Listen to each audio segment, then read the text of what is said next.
Hello, everyone. It has been a while. I am back on deck for Wellness Wednesday, and I just trust and hope that you are all doing as well as you can right now. So, anxiety tips and tools is the focus because there is a lot happening right now, and you may be feeling some tightness in your chest. You may be having trouble sleeping. You may have, hey, Holly, lots of things, thoughts racing through your mind, just going over and over and over and over again. And the reason that I'm doing this video today is because I have had the conversation with so many people over the past couple of weeks and month about how they're managing things and anxiety that's coming up for them and how they're feeling. So I really want to step into this. I've shared some resources with people and on my story last week, but I really wanted to give this some more time because I feel we all need it more now than ever.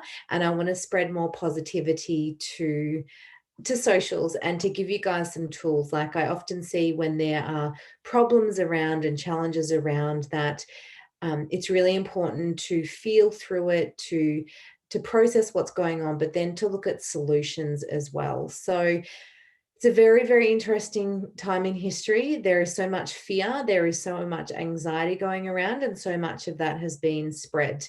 And on top of that, there are people that I'm chatting to that, and likewise what's happening with us, that's why I've had some time off from my business socially, that there's a lot of stuff happening to people personally that's really getting them down and that's really impacting on their health. And there's also choices that people are having to make that they don't necessarily want to make. Now, this is not a conversation about left versus right, yes versus no, do, don't. It's not a conversation about that. People are entitled to their choices, absolutely 100%. And I respect and honor people wherever they are with that.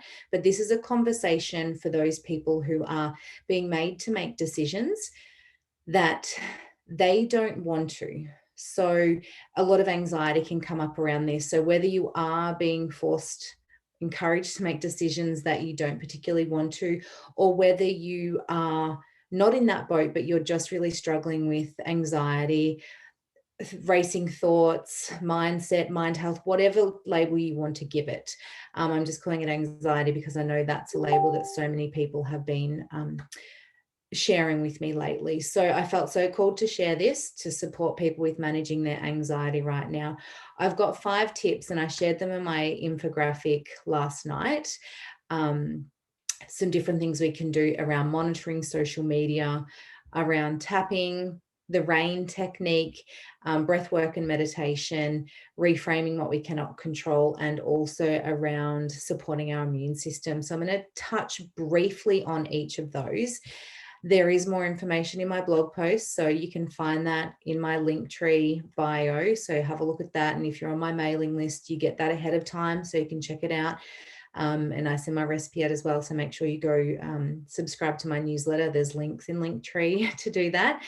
You get the free Goal Getter ebook. That's how you opt into my newsletter. Okay, so let's talk about social media. A lot of fear, information-based overload can trigger anxiety. And while we are so tempted to engage in this, because 1, it's addictive, and 2, we can become addicted to drama. So our phones, our devices are addictive, but we can also feel like we're missing out if we're not on socials and keeping up with it. Anyone else agree?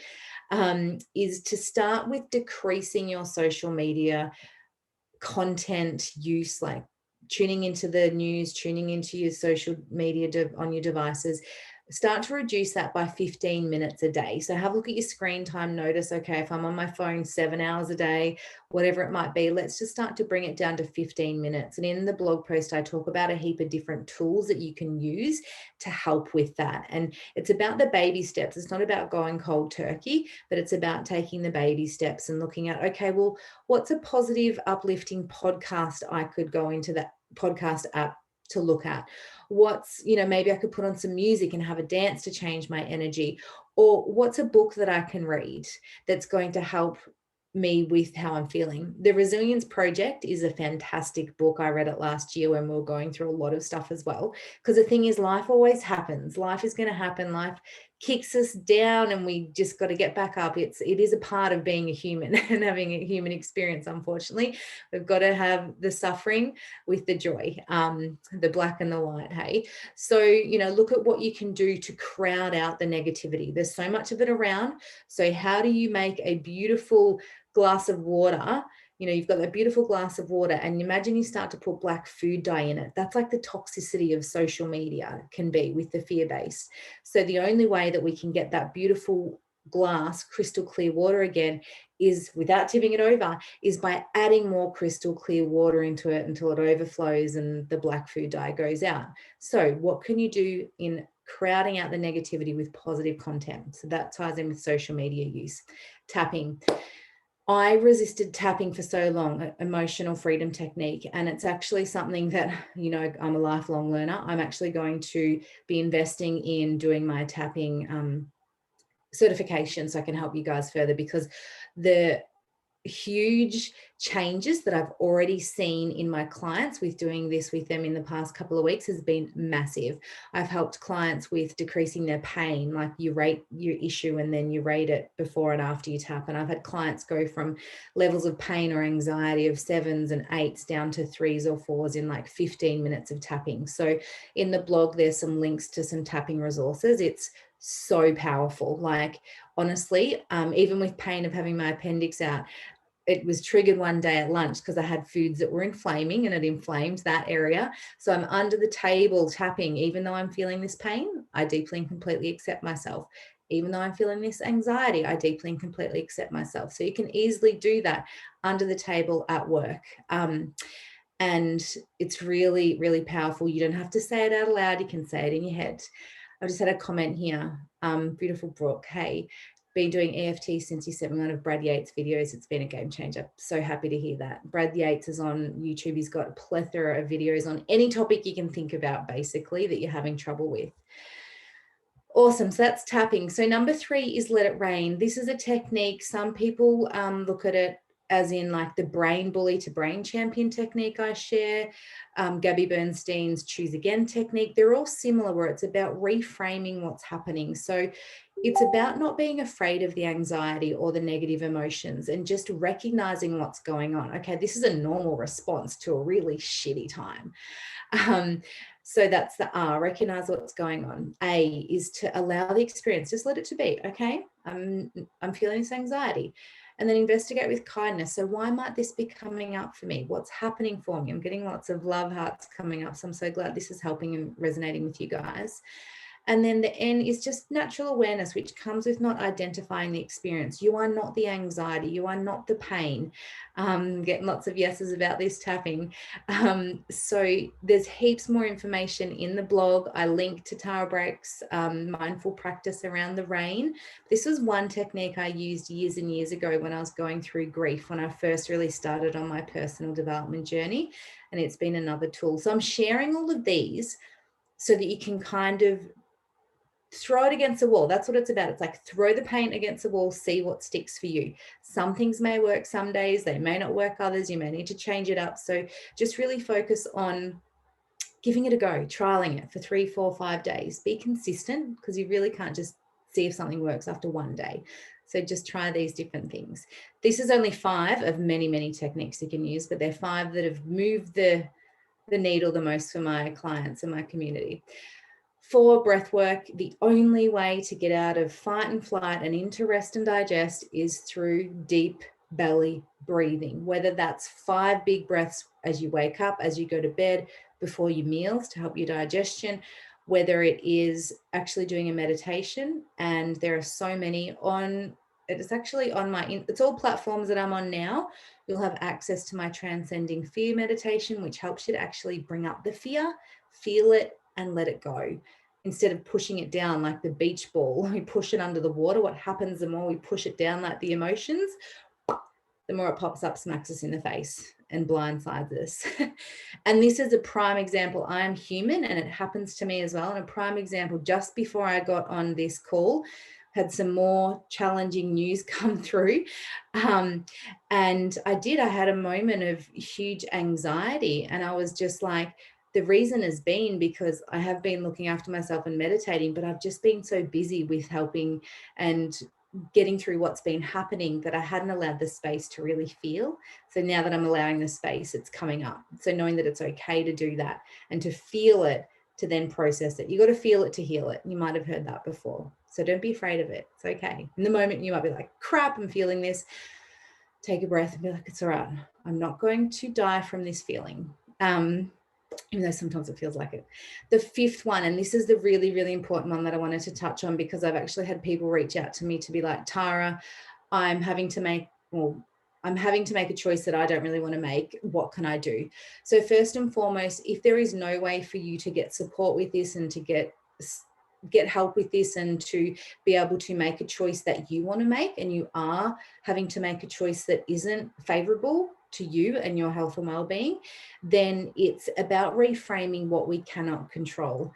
So we can control the controllables, but sometimes there are things we need to do because of our jobs or because of the situations we are in or because of where we live, that we need to actually do something that may be against our values. And that's all this is, guys. Like, this division is a difference in values. And so we need to respect that people have different values.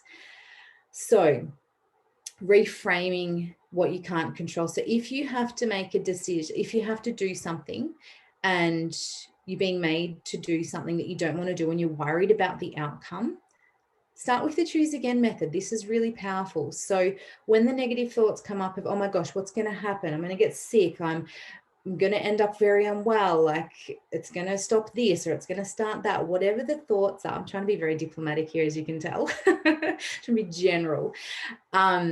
Is to, well, firstly, it's looking at eliminating inflammatory foods and supporting your body in being able to, and looking at your stress and everything, looking at food. But it's really about choosing again when you manage your stress, to go, okay, well, I need, this decision is happening. This is what's happening for me. If I haven't been able to get changes to happen, then it's about looking at, okay, this is the path that I'm on right now, and surrendering and trusting that this is happening for a reason. It's a big thing, surrender and trust. And then focus on the most positive outcome that you want considering this path. So for example, I trust my body. I trust the process. I'm healthy and happy. Everything will work out. I am supported. So if there's a decision that you need to make or are being made to make, focus on the best possible outcome. Visualize the best possible outcome of you being healthy and happy and fit and vibrant, because mindset does play a big part in our health and well-being. So for those of you who are in a position where you're needing to do that, then please use this choose again reframe, if you can't make changes, to be able to support your mind health in moving forward. And a bonus on top of point 5 about reframing what you cannot control, which I started to touch on, was stress and anxiety is going to weaken the immune system the most. So the more we stress over things and we worry over things, the worse our immune system is going to be. So if you're in a position where you're needing to do something that could potentially impact on your immune system, make you run down, then really use 1 to 5 tips to support your stress and to manage your stress. Also, eliminate the inflaming foods as best you can, particularly refined sugar and caffeine. Dairy and gluten are bad ones too. It's all written in the blog post for you to go back to. But trying as best you can. I know stress loves sugar too, so it's a catch-22. But as best you can, start to trade them out with more whole food options, dates, coconut sugars, things like that are more natural and whole food compared to the refined sugars that are going to make your stress hormones spike as well and worse.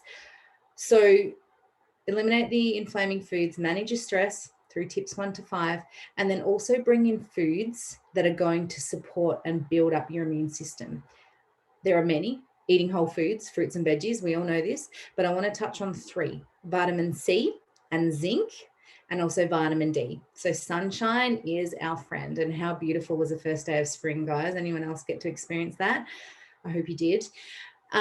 So more information on all of those nutrients in my blog post. Go to my Linktree bio, subscribe to my newsletter so you make sure you get those. And there you have it. So I'm going to recap, because that was a lot, but it's like, throw it against the wall, see what sticks. So we talked about how anxiety is real right now, and it's a normal response to what's happening. A lot of fear is happening in the world right now. So plus all the personal stuff going on. So you can use tools such as monitoring your social media and news intake, tapping/EFT, the RAIN technique. You can do breath work and meditation, reframing what you cannot control, and the bonus of making sure you decrease your stress through 1 to 5, decrease your inflaming foods. Never really decrease stress sometimes. Manage your stress.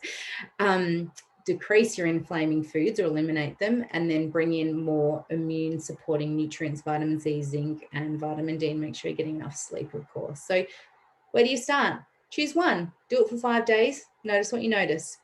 Add on if you feel like you need more, or maybe one's enough and it will help. Like a lot of people have had so much success with tapping. So see how you go guys. Please pop in the comments, send me an inbox, let me know how you're doing. Like I genuinely want to know how you're doing, because it's a tough time, and vulnerability and opening up about this leads to connection. So I'm here for you, here for my beautiful community, want to spread more joy and love, and really want to address how you're feeling. So I trust that helps tonight. Beautiful, beautiful Wellness Wednesday evening, and I will see you all again next week. Mwah, so much love. Bye.